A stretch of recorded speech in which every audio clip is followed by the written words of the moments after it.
Corona और lockdown के वक्त से कितनी नौकरियां, कितने लोगों की आमदनी घट गई है, कितने घरों में कितनी मुश्किलों से चूल्हा जल रहा है।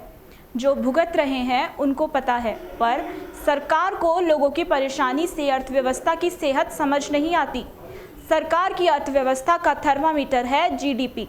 जी हाँ, नमस्कार, मैं सताक्षी कन्याल और स्वागत है आपका हमारे प्रोग्राम में, जहां आज हम बात करेंगे कोरोना में कितनी गिरी हमारी देश की जीडीपी।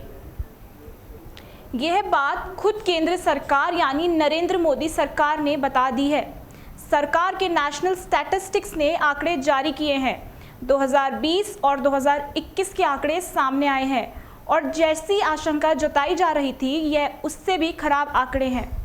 जी हाँ, आपने सही सुना, जीरो से भी नीचे, माइनस में 23.90% हमारी अर्थव्यवस्था सिकुड़ गई है। प्रतिशत में कई बातें समझ नहीं आती, उनका वजन यूं दिमाग में टकराता नहीं। तो चलिए रुपयों की भाषा में समझते हैं। पहली तिमाही में देश की कमाई 8 लाख करोड़ घटी। बीते साल से तुलना करते हैं तो एक विद्वान साइंटिस्ट बता गए हैं, थ्योरी ऑफ रिलेटिविटी। तो बीते बरस की पहली तिमाही में अप्रैल से जून के दौरान जीडीपी 35,35,000 करोड़ और इस तिमाही में 26,89,000 करोड़ रह गई है। हर साल जीडीपी बढ़ती है, पर इस साल सिकुड़ी है। कितनी बुरी खबर है। ये समझने के लिए पहले हम ये समझेंगे कि जीडीपी आखिर होता क्या है। यह शब्द हमारी ज़िंदगी में आखिर आता क्यों है, अखबारों में सुनने को क्यों मिलता है। अगर शेयर में पैसा लगाया है तो बार बार पट्टी पर लिखा क्यों आता है। जानने वाली बात यह होगी, आखिर जीडीपी होता क्या है। जीडीपी को ग्रोथ डोमेस्टिक प्रोडक्ट यानी सकल घरेलू उत्पाद कहा जाता है। किसी एक साल में देश में पैदा होने वाले सभी सामानों और सेवाओं की कुल वैल्यू को कहते हैं।